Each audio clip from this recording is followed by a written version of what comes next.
Hey there, bright light. I am back to you this week. We are finishing up our series about slaying the fear dragons. And as a reminder, the fear dragons are those ego voices that try to take you out when you are on your hero's journey. And your hero's journey is the manifestation of your divine purpose in the world.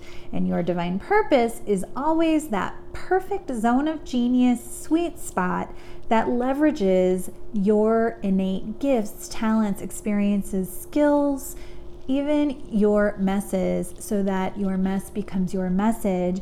And it's really the higher purpose, work, and calling that you were put here to do in this lifetime. But as you fulfill on that divine purpose, and especially as you start to get closer and closer to it, the fear dragons get more and more vicious.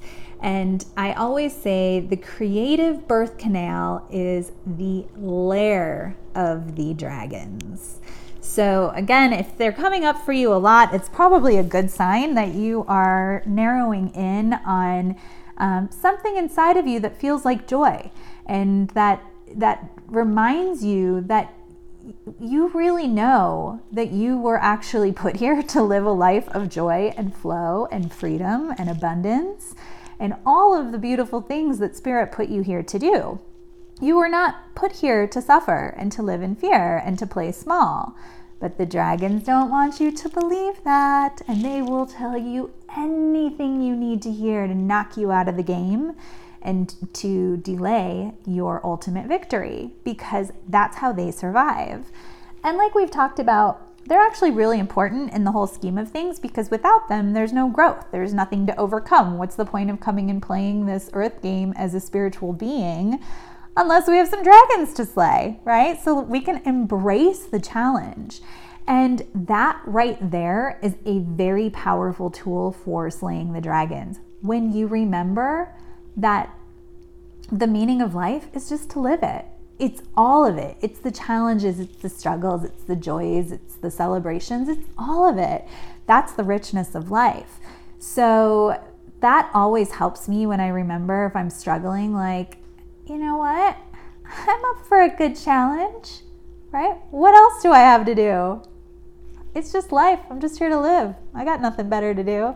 So that can also sort of help derail the resistance that we sometimes feel about the dragons or things that are unwanted.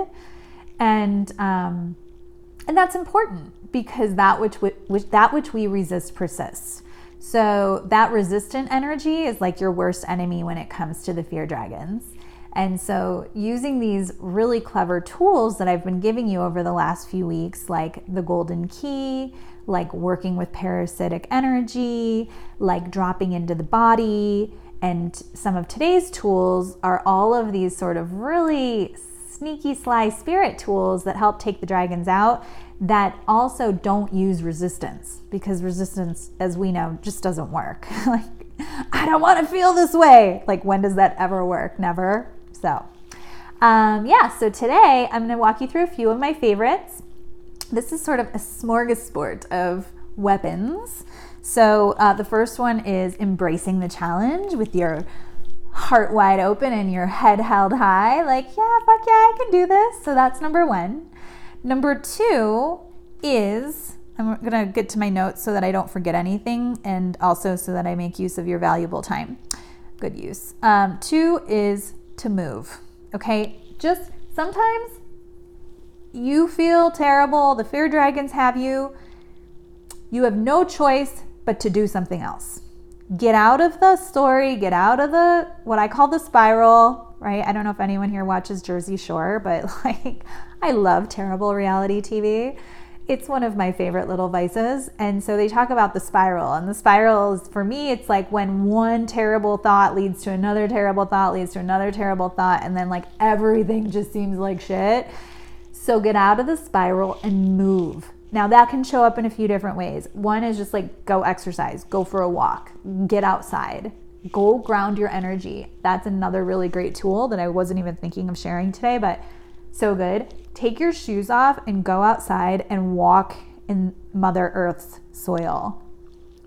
Just let it all just like out through your feet, ground your energy, get outside.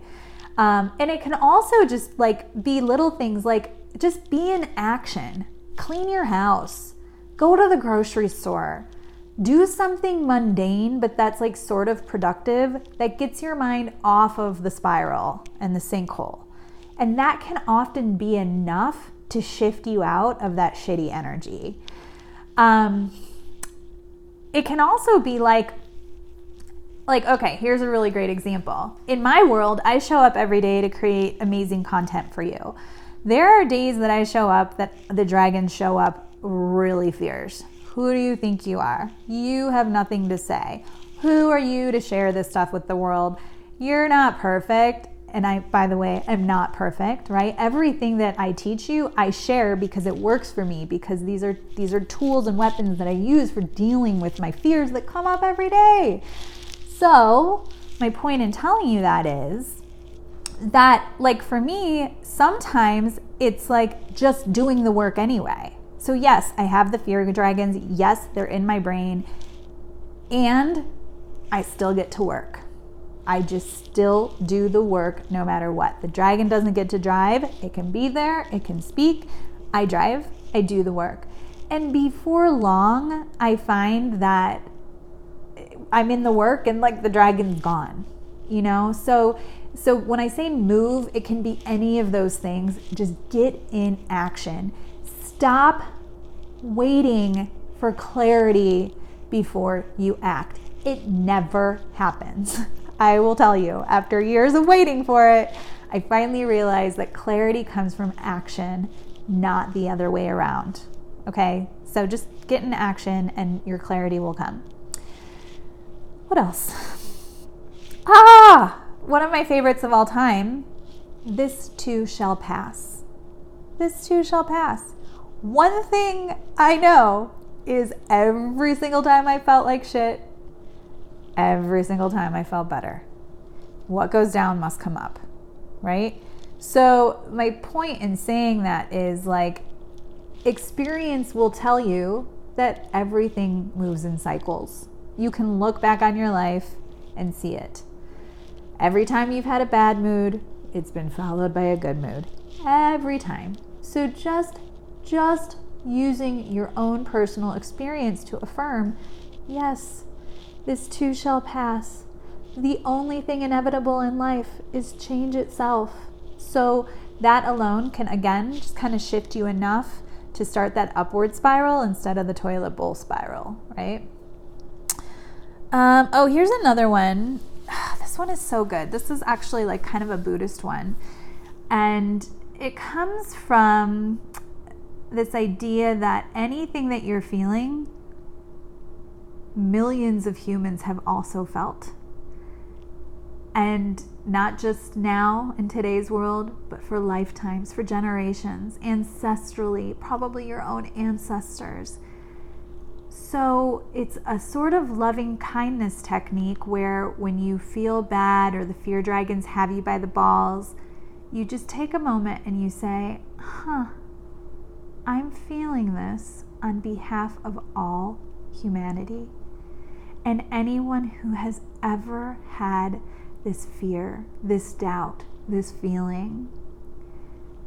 And I get to transmute it and heal it on behalf of all beings everywhere, because that's how healing works.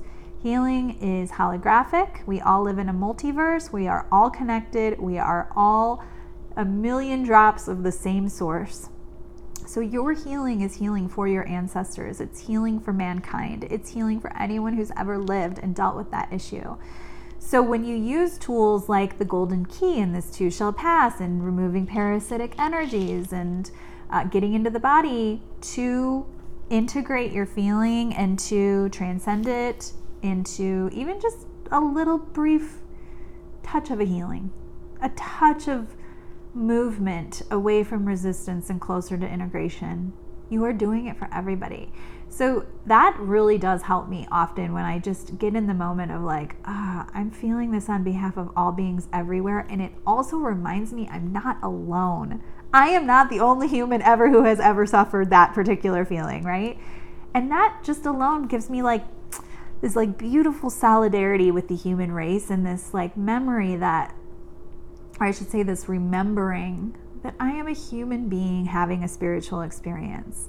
And I am a spiritual being having a human experience. And so while I'm a spiritual being, I am allowed to be messy and feel terrible and all the things, because that's like beautifully, wonderfully human. It's the human experience. And so to honor that and to feel that on behalf of anyone who's ever felt it, it's just this very liberating sense of solidarity and higher work. It gets me out of the muck and into the perspective of realizing that we're all just here to evolve as spiritual beings, and it's part of the growth process. So, and then another one, this is one just to keep in mind so that you don't spew your shit everywhere and create more karma when you're feeling bad, is there is something called containment. And what containment is a recognition, okay, I feel bad, and I am going to do the inner work to relax with this feeling, to allow the feeling, etc., so that my feeling doesn't become my actions. Because the second it becomes your actions and it dictates what you say and how you show up in the world, now you are spewing your inner shitty feeling on others. And when you do that, you create more karma and more things that you're gonna have to like clean up later, whether in this lifetime or another lifetime. And it's like, who has time for that? Well, time is unlimited. Time isn't even real. But why? Why do that? And you'll just feel so better once it does pass, when you haven't spewed your shit.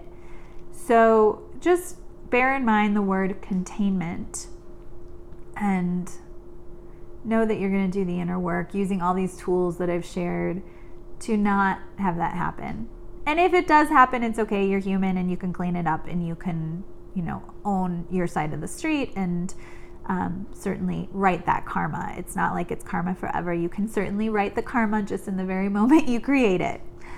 And so what I want to hear from you today is your favorite tool from today, whether that is movement, get in action, this too shall pass, the compassion for all beings who have ever felt that way, and healing on behalf of everyone, and containment. And let me know which one resonated for you the most.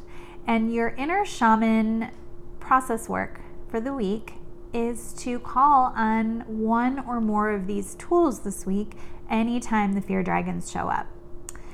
And there's one last little tool actually I want to throw in there, and this comes from Michael Singer, who wrote The Untethered Soul, which incidentally is one of, if not my single favorite spirituality book of all time.